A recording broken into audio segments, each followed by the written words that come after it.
Welcome to another edition of Kittitian Heartbeat, the pulse of the tourism industry. I'm your host, Andre Huey, and today we're coming to you from the office of the Ministry of Tourism. Today our guest is Therez Ambrose-Versailles. She's a Tourism Research Officer here at the Ministry of Tourism, and we'll be discussing the Regional Human Resource Development Knowledge and Skills Audit of the tourism industry. Therez, welcome. Thank you for having me. So for our viewers, tell us, what is the audit and what's the rationale behind it? Well, the Regional Human Resource Development Knowledge and Skills Audit of the tourism industry was really brought to us as a brainchild from the Caribbean Tourism Organization.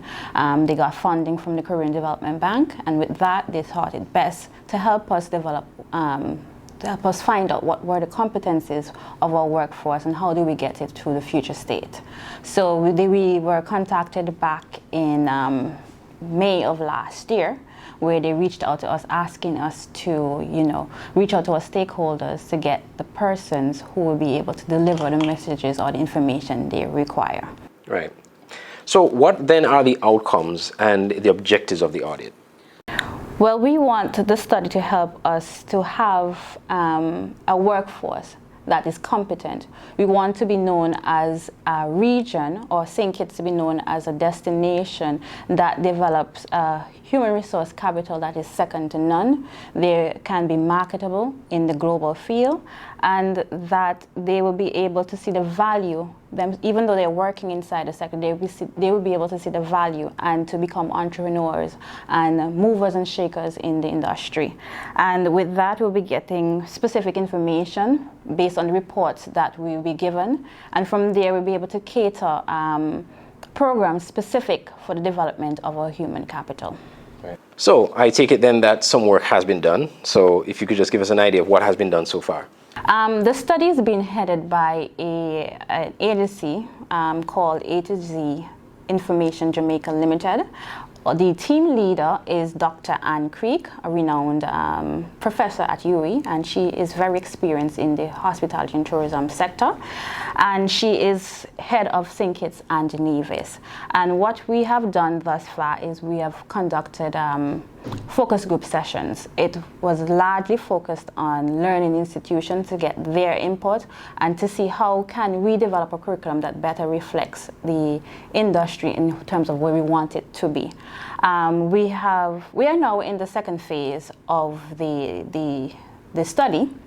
It is now in the area of collecting quantitative data via surveys. There are actually 5 surveys, the largest being the General Establishment Survey. That one is geared towards managers, human resource managers, CEOs. We want their perspective. We want to know what are their hiring practices, what they're looking for, what are the issues they're encountering. The other surveys will be geared towards the general staff, because their voices are important as well, to learning and institution and graduating classes, to associations and unions, and I think as well as, well, that's about it in terms of the surveys, yes. Those are the 5 areas. And we have reached out to stakeholders that we think will be able to give us the information that we need. We ask them to, bear with us.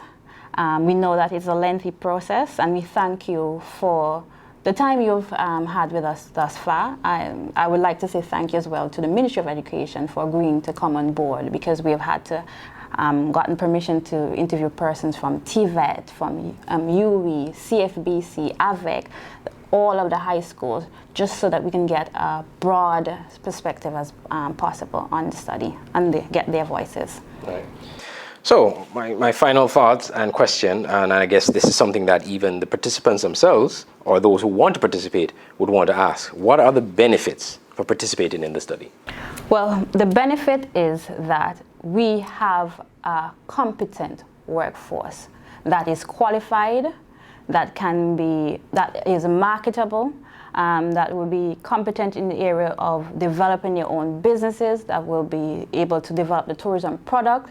Because when we leave or we retire and we have our future generation taking over, it's about leaving a legacy. And it's not just any old legacy, it's a legacy that is sustainable, one that is regenerative, one that enables us to be top tier on the global market.